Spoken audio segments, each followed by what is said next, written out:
Shae Russell from mining.com.au, and I'm once again coming to you from the Resources Rising Stars Conference here on the Gold Coast. Sitting next to me is Chris Giles. He's the Technical Director for Havilah Resources, and I'll tell you now, geologists are my favourite people to talk to. Chris, how are you? I'm great, thank you. I'm so pleased to hear that. Oh, that you absolutely are. We can always get super technical and super nerdy about absolutely. rocks. Now, first and foremost, let's go over your projects out in South Australia. You've got a polymetallic project underway. Take me through it. Yeah, so Havilah is quite unique. We've got a large multi-commodity minerals portfolio, and included in that we've got a couple of quite large copper-gold projects.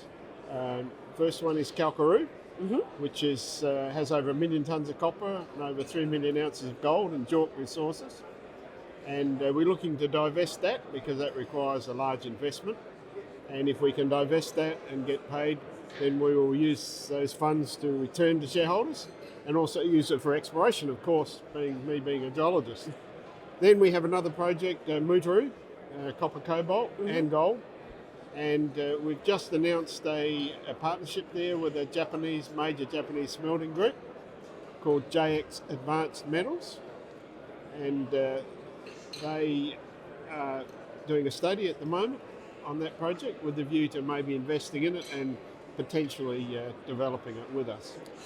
Now, something that's really important to one of the projects that both projects that you're working on, I should say, is both of them are located in South Australia, but more importantly, they are located in a mining town known as Broken Hill. Yes. Now, Broken Hill has significant advantages over remote exploration. You've got not just local infrastructure, but a local workforce, which means that you're not entirely reliant on the very expensive FIFO model, are you?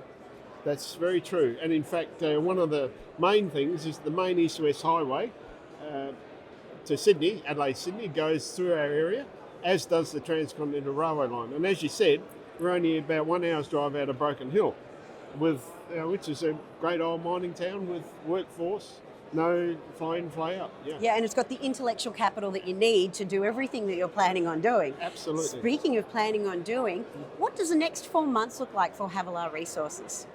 Yeah, so at the moment we've actually got 3 drill rigs drilling on our projects. We've got 1 drill rig drilling just out from Kalkaroo, trying to find the next big Kalkaroo deposit. We've got another drilling rig drilling at Mutooroo to expand the resource there, which is being funded by JX Advanced Metals.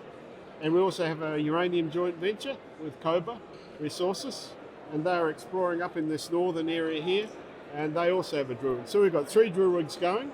There'll be a lot of results being churned out. There'll be results coming through from our work with JX, and also we may be successful in divesting Kalkaroo, and that would be a great outcome. Listen, Chris, I'm always a sucker for a polymetallic deposit. From an analyst point of view, they stack up on paper really well.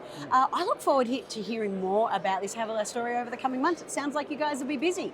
Yeah, well, polymetallic deposits, copper and gold, are just absolutely fantastic commodities. When the world's falling to bits, everyone wants gold. When the world's doing well, they want copper. So they're natural hedges. We've got it all. I could not think of a better place to leave today's conversation. Absolutely. Chris, thank you so much for being here. Thank you.